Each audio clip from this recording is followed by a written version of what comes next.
Tapos ito mas light yung gagawin natin na tiles dito. Okay. So offset lang namin yun.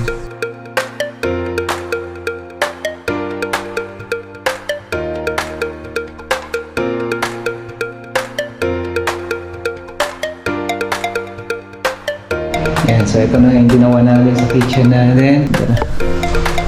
Wow.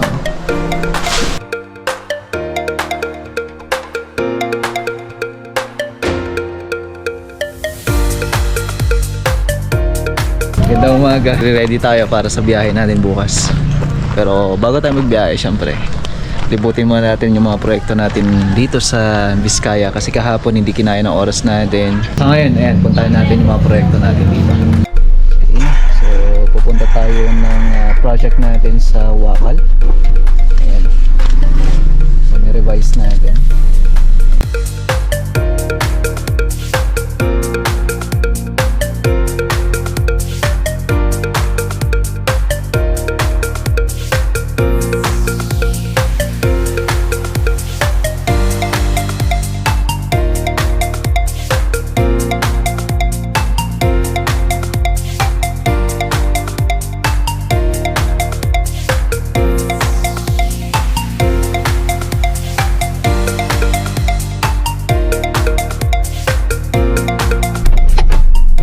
Titingnan natin based doon sa ginawa natin ngayon na perspective niya.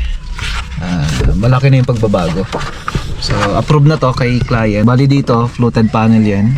Yan. Magkatapat yan. Tapos papalitan natin ng bintana dito. Yan.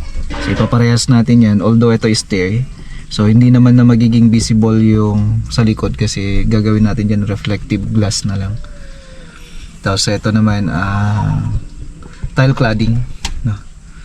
Tapos ito gagawin natin dito stucco finish. Tapos ito mas light yung gagawin natin na tiles dito. Ganun din dito. So offset to, nasa 5 cm yung offset niya. Dito kasi di ako nagkakamali, nasa 10 cm to eh. So offset lang namin yan. Tapos yan, maraming mababago dito. Tingnan natin. Ito, ayan, kaparehas po ng offset nung nandun.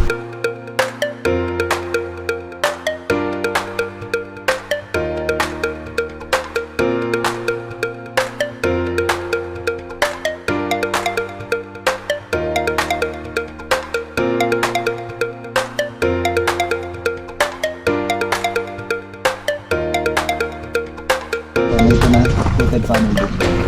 Kaparehas lang nung nandun.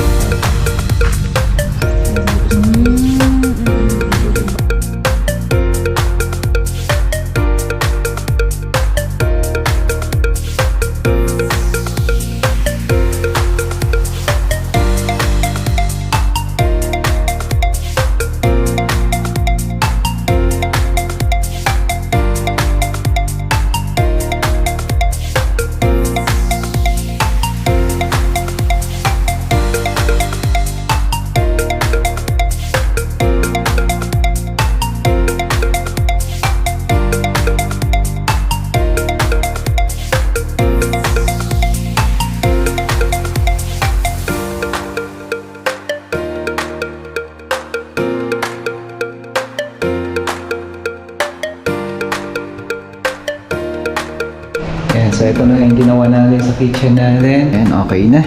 At finalization na lang. Tingnan nyo naman, may LED profile tayo dito.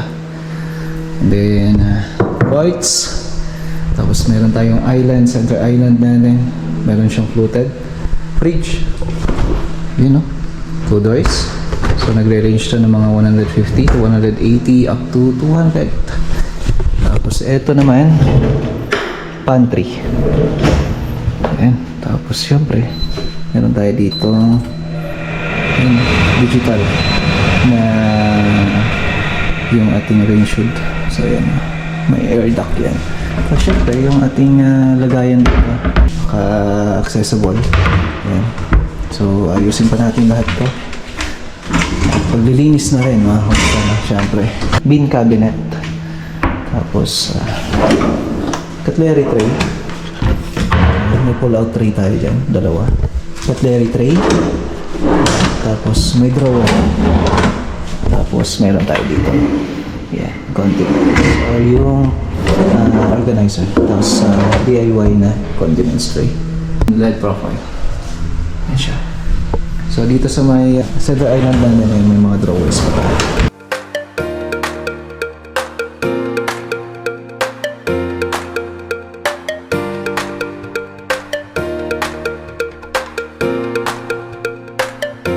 Top ceiling.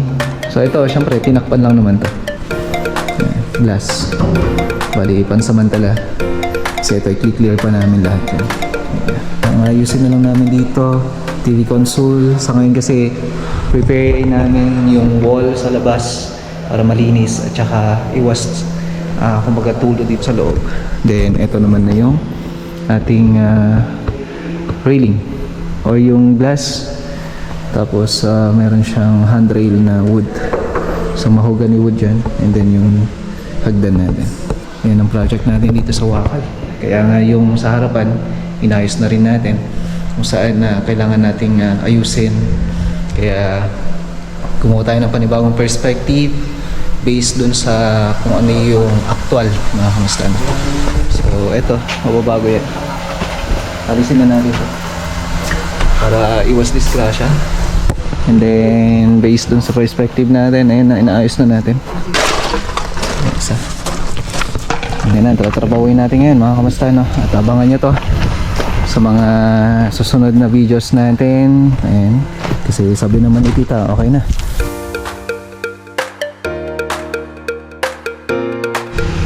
So, ayan na rin. Dito na rin sa likod niya.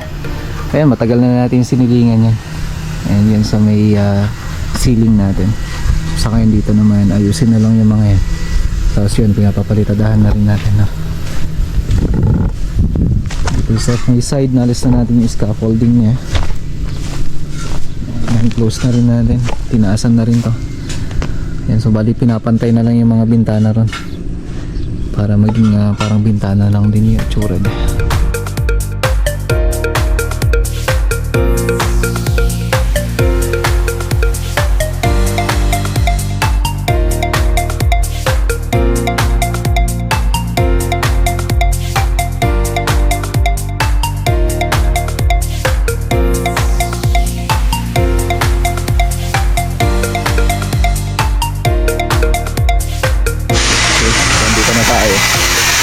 Ayan.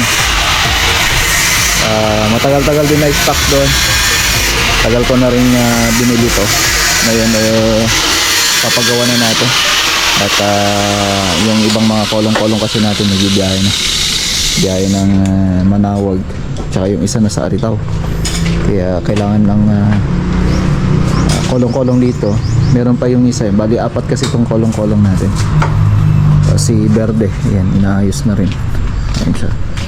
Tapos yung si puti, nakakondisyon na yan para bukas kasi biyaheng Manawag ako, tapos tong si puti yan, kakapalit lang nila ng ng langis.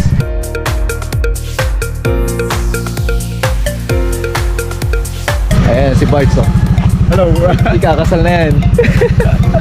Ayan sa mga kaibigan natin. Uy, ingat. Sige. Malapit na kasal mo. Soli ko lang, inayos ko yung ABS niya. Okay. Sige. So, sa ngayon, change oil na nila. Pinalinis na nila kanina kasi kailangan nila makita yung problema. So, okay naman na. Ito yung hindi mawawala. So, sa bagong project natin sa Benguet, kumuha din tayo ng mga ilang grinder. Dito naman, puro pa rin. Kumuha tayo ng 4. Tapos, 2 grinder. Nilalagyan lang namin ng tatak. Ayan yung mga old na natin. Pero working pa yung mga yan. Shoutout sa Inco uli. So naging endorser din tayo ng Inco dati.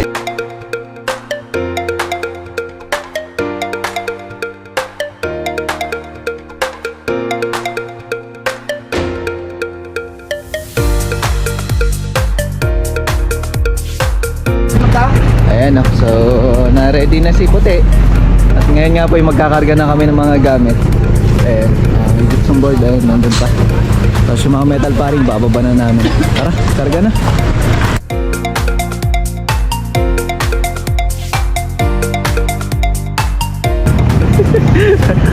syempre kapalit ng pagkakarga na yan kasi syempre tapos na yung oras nila, may overtime din sila, may 2x2 pa. So yan, kita-kita tayo bukas mga kamasta, no?